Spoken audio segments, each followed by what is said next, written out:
Bante mau tanya, hidup itu pilihan atau nasib?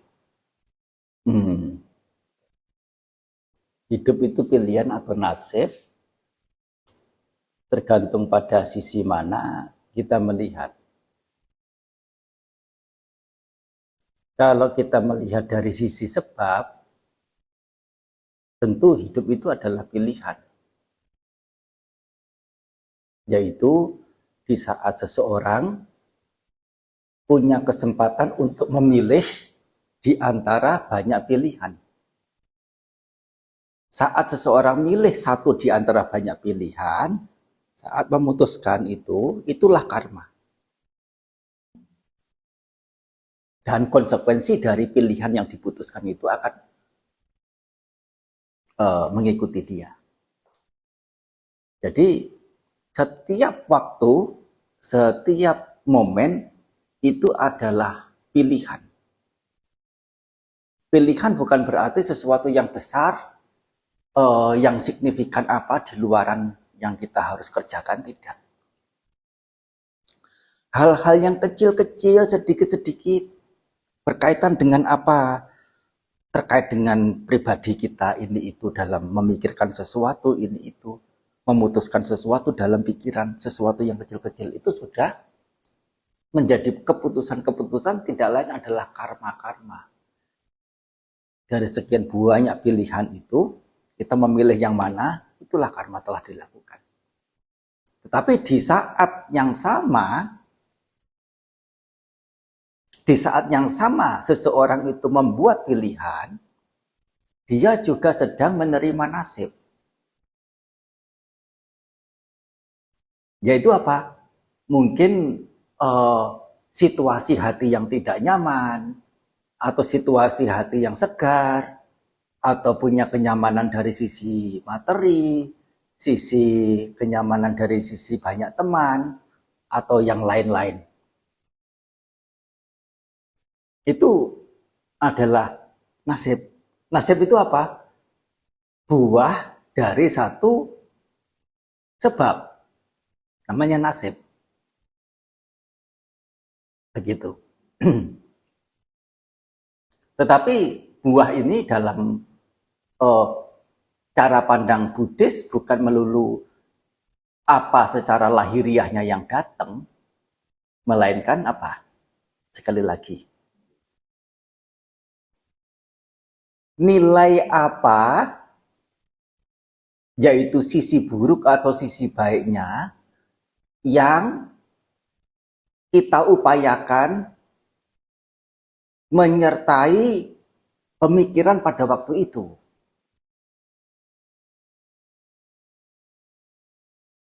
Sisi baik ada jenis macam, ada banyak macamnya. Sisi buruk juga ada banyak macamnya. Tetapi secara umum dibedakan menjadi dua, yaitu sisi buruk dan sisi baik. Dalam kondisi lahiriah, suasana luaran apapun, seburuk apapun, jika nilai yang ada dalam hati itu diupayakan sedemikian rupa sehingga yang muncul yang baik-baik, dengan memunculkan sisi cinta kasihnya, kesabarannya, kebijaksanaannya, kejujurannya, yang lain-lain yang baik-baik. Hal yang menjadi buah itu adalah rasa nyaman, rasa lega yang nyata dirasakan terkait dengan nilai baik yang dimunculkan, terlepas situasi lahiriah itu sesungguhnya sangat-sangat buruk. Sebaliknya, sisi lahiriah yang tampak baik, tampak menyenangkan secara relatifnya secara umum orang pandang, itu belum tentu menjadikan seseorang merasa mendapatkan keberkahan. Kalau hati dia itu lebih condong, lebih cenderung untuk memunculkan sisi negatifnya, sisi buruknya. Selalu serakah, selalu merasa tidak puas, selalu merasa kurang, iri hati, yaitu apa? Eh, dia sudah punya banyak, tapi kalau yang lain ikut punya banyak, apalagi punya yang sama, nggak seneng. Padahal kan urusan beda-beda ya. Iri hati kalau orang lain dapat, dianya nggak dapat, iri itu wajar, pantas. Tapi dia dapat, yang lain dapat itu nggak boleh. Dan menjadi gusar, menjadi gelisah.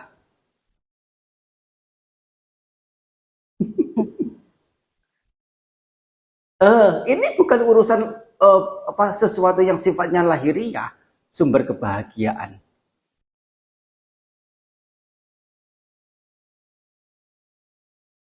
Nah, jadi nasib itu sendiri masih sangat bergantung pada sisi dalam hati. Nilai apa yang dimunculkan. Yaitu dengan kesengajaan, dengan upaya, dengan semangat. Dengan daya upaya, berusaha. Jangan sampai nah soalnya secara naturalnya itu, sisi buruknya itu yang akan muncul lebih dulu. Bagaimana bisa menengarai itu untuk digantikan dengan sisi baik. Entah apapun.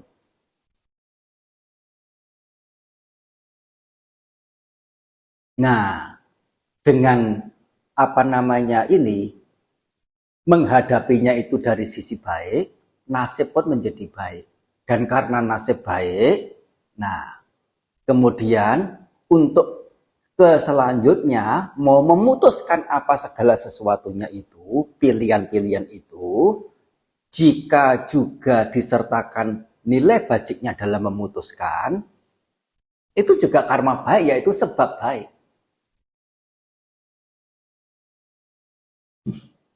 Dan sebab baik ini, kalau sebab baik yang didapatkan, sebab baik yang dibuat, yaitu menyertakan nilai bajik-bajiknya, setidaknya hati tenang, nyaman, lega, leluasa, sejuk.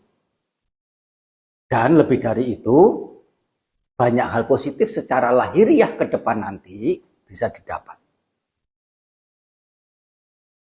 Dan kembali lagi, saat menerima hal lahiriah yang menyenangkan itu, buah dari hal-hal baik yang telah dibuat melalui keputusan itu, ditanggapinya itu dengan keberpuasan atau dengan ketidakberpuasan. Kembali lagi, menanggapinya dengan ketidakberpuasan, kecewa, itu adalah buah karma buruk sudah. Begitu terus. Berputar-putar. Nah ini yang disampaikan ini sesungguhnya adalah semacam, kalau dibilang itu ilmu rahasia. Jangan ketawa. Ilmu rahasia bagaimana itu bukan hal yang sembarangan orang bisa mengetahui. Dan saya hanya menyampaikan, menuturkan ulang kunci bahagia bagaimana.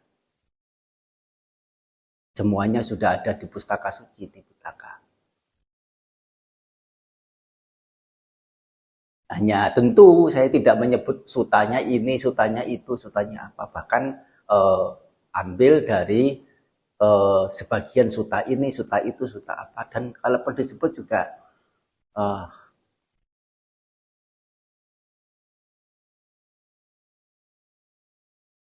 saya nggak yakin akan sampai di rumah kemudian dicek. Ya.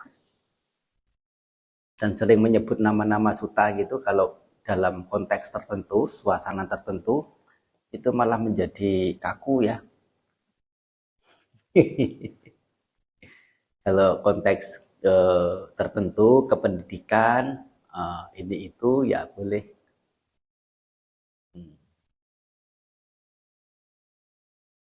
Cukup.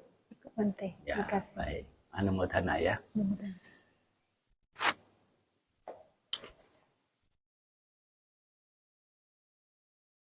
Sapitiyo wiwajantu